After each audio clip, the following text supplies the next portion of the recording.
News of the arrest of Atul and Rajesh Gupta in the United Arab Emirates late yesterday has brought hope to many people. Let's get some reaction, as we've been doing throughout the day here on eNCA. Now, from a whistleblower who exposed alleged state capture at SAA. I'm joined now by Cynthia Stimple, Director of Whistleblower House, and she's a former SAA treasurer. Ms. Stimple, good afternoon. Thank you very much for your time.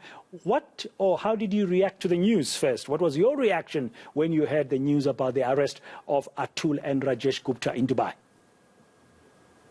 Thank you so much for having me. I think this is great news. It's important now that we start being seen, that we're taking action against any of the perpetrators or the persons that have been implicated.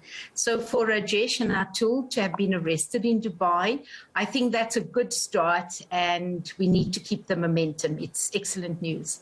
How do we keep the momentum? What do you mean by that? I was talking to our colleague Aviu Mtila as a reporter and getting some comment from Open Secrets, and everybody says the extradition process can take long, but there has to be quick action by the South African government to ensure that as soon as possible the two brothers come to South Africa and are in court. Yes, indeed. When we first heard about the red notice, it was a few months ago.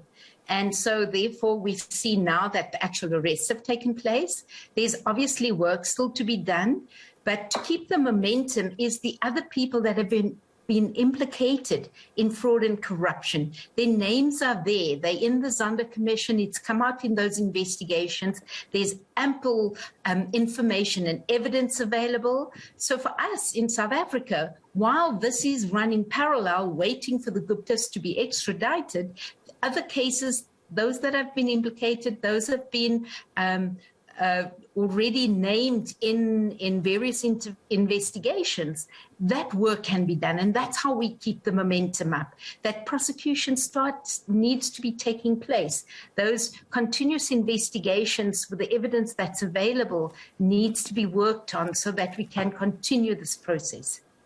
Yeah, and there'll be so many questions. I mean, you yourself, you were sort of embroiled in SAA, in all kinds of state capture allegations, and you rode through the storm as a whistleblower, and here you are today. I'm sure for someone like you who had to go through that tough time, when you see this and you hear about this, gives you hope as well that perhaps finally in the near future we will see heads really beginning to roll, and consequence for people who are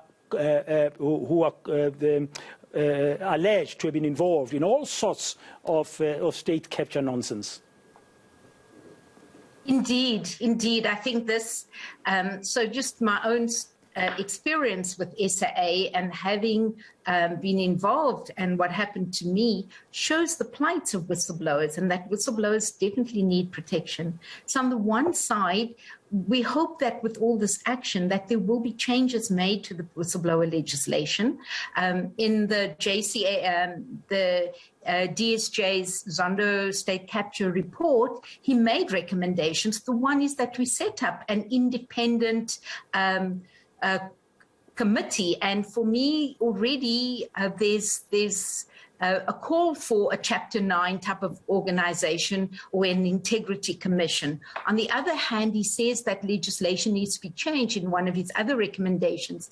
The legislation should not only encompass detriment to your occupation, but it should cover holistically what affects the whistleblower. So it's their financial aspect, it's their health, it's the safety and security, as we've seen with Babita and many others now in the recent months that have lost their lives and have been threatened recently, like the DG Baleni. So on that basis, together with where we're going with trying to get the prosecutions going for all those people that have been alleged being involved, we need everyone to come together. The NPA needs to step up.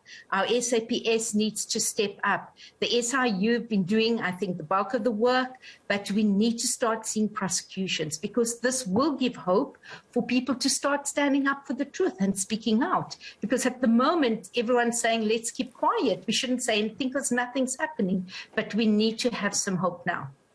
Yeah, because when nothing happens, people think they can get away literally with murder. Correct. Yeah, no, thank you very much. And that's what... Yes, continue. Thank you so much. Now, I was going to say, this is exactly why we're in the state that we are, because nothing's been happening for so long. And now you can see how it just, to solve any problem or to get it to court, to get it to trial, it just takes forever. We are backlogged in our court cases, and we need to start finding efficient ways of managing this process, because how else will we be able to bring anyone to book? And we also need to hold people accountable. There needs to be consequence management. We haven't seen that in organizations. We haven't seen it in our government organizations. And therefore, here's the time now. This needs to give us hope that we can start holding people accountable and having consequence management. Thank you for having me.